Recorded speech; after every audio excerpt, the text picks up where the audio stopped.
What makes you really proud when you talk about purpose? One thing that really stands out for me is just the sheer focus that we have on PepsiCo Positive. It's PepsiCo apart in the way that we manage our talent is the way we give critical experiences. The sheer diversity of experiences, the sheer velocity of career moves, the number of changes, the kind of roles that one gets the opportunity to do. I think that's what makes us a leadership factory. If PepsiCo culture had to snack on something, it would be Sting.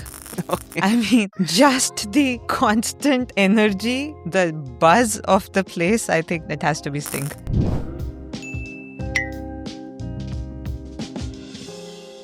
First of all, Rashmi, you're looking very nice and you're the first guest on our show. So we're really happy and thank you for doing it, right? You're the first one. It's going to go under legacy. Thank you for having me. So Rashmi, 5 years at PepsiCo India after a glorious career in consultancy, from strategy to systems, right? You've seen the full flow.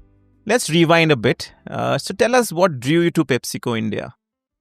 So, before I tell you what drew me to PepsiCo India, maybe I'll rewind a little bit more and tell you why I was looking out in the first place, right? I was in consulting, staffed on a project, post-merger integration in Jamshedpur.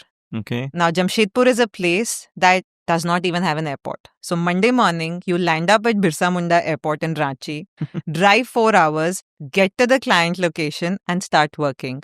And because merger and sensitive and all of that, they were very particular. It all has to happen in our office. It can't go out of this room and all of that. So work through the week and fly back and then start again the next Monday, right? So it just got to me. The lifestyle, I didn't think I could sustain it. I had a toddler by then. And the reason I mention this is because it's important for us to realize how life and life choices will also affect career choices. Absolutely. Right? But then once I was looking out, why PepsiCo? That was a fairly easy answer.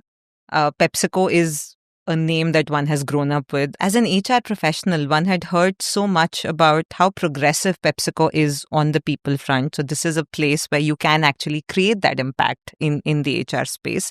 But most importantly, once I started interviewing with the firm, just the fact that here was an organization that was willing to take a bet on somebody who hadn't been in the internal HR space, so to speak, to do a leadership role, to do a leadership HR BP role, that just gave me so much confidence. And I continue to be so grateful for that opportunity.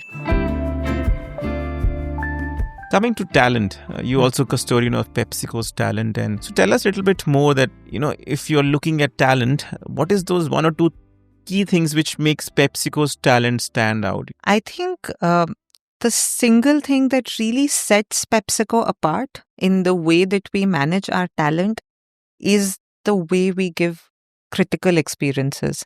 I'm not saying this just as a nice sounding term, but genuinely, I haven't seen an organization, and this is my fourth, and I've easily seen 40 others as a consultant, where the org is so intentional about punting on talent, giving them diverse experiences, even when they're, before they are exactly ready. I as part of my role, I sit in so many conversations about talent, right? The way we talk about it, the way we plan that, if this person has to go from here to there, then what are the experiences that they need? Are they ready for them 100%? No. But will we still give them those as part of their development journey? Absolutely, yes. I mean, in which other organization do you know that an MT joins in the HR function and then segues into sales? And there are so many of those cases, that we have. So it's not that this is something that we do only at the stratospheric leadership levels. It's something that we do across. And I think that's really what sets PepsiCo talent apart. The sheer diversity of experiences, the sheer velocity of career moves, the number of changes, the kind of roles that one gets the opportunity to do. I think that's what makes us a leadership factory more than, anything else.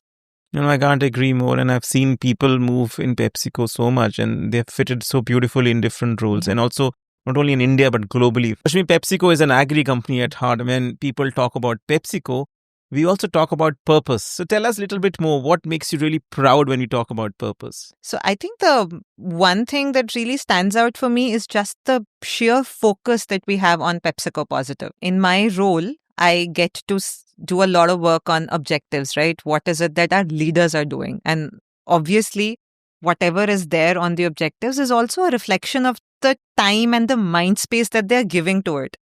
And just the sheer focus on all of our goals, whether it's plastic, water, regen, communities, all of that is just so great. And for me, it's so heartening to kind of see that narrative shift. There's a saying that culture eats strategy for breakfast.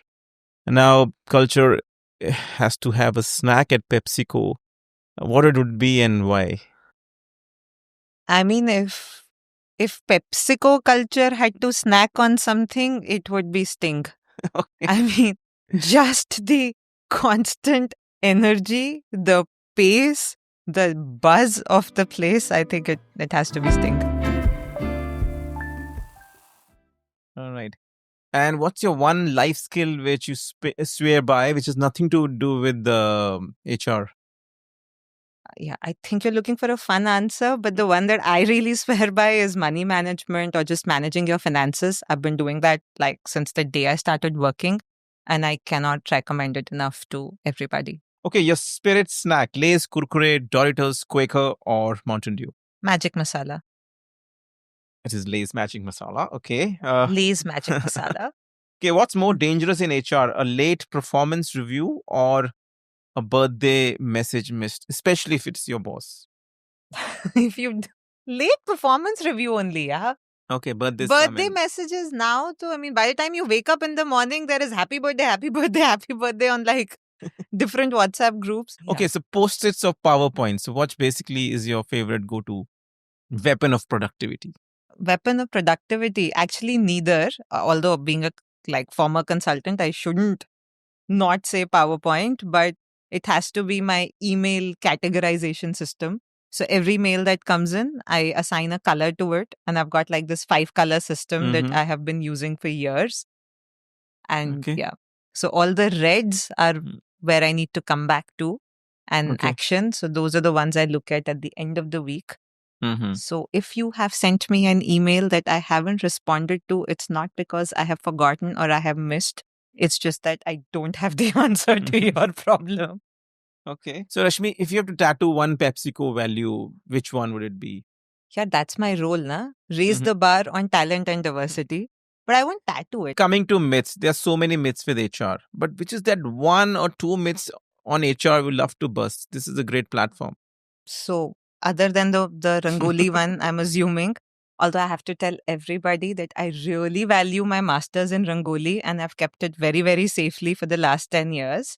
But other than that, I think the one myth that I keep hearing all the time in interviews and around, I love people, so I want to do HR. It's got nothing to do with each other, right? Yeah. Basic human tendencies of, being empathetic, being inspirational, the ability to rally people, that's irrespective of HR. That's true of any role, especially as you take on leadership roles. And in HR, like any other role, yes, there is the element of people, but then there is so much more. So what's that one thing people lovingly tease you, especially in your team?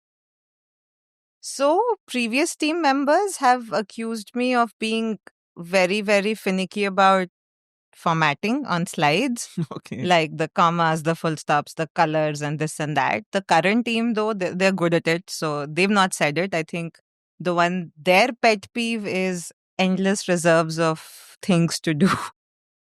Okay. They're like, you've got to stop. See, I've come from consulting. I very strongly believe that no matter what the mountain of to-dos, there's nothing that one good night out can't solve. Absolutely. So yeah, so they get. Thank you, Rashmi. I think that was the quick fire side, interesting stuff, the pop side of it.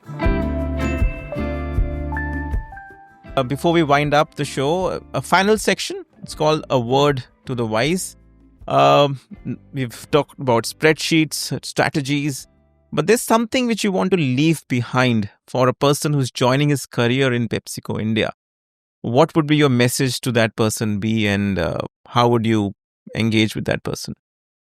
I think the one lesson that PepsiCo has taught me, and that's the one that I would say to anybody who's new in the system, is just the power of relationships. This is an organization that absolutely thrives on people. Things move because you get someone, you reach out to someone, they help you out, and then you are able to kind of move, right? So I think relationships is just fundamental to how we work. Relationships is what you use to influence, to get stuff done. Thank you, Rashmi, for being such a great guest on the first episode of PepSide Chats.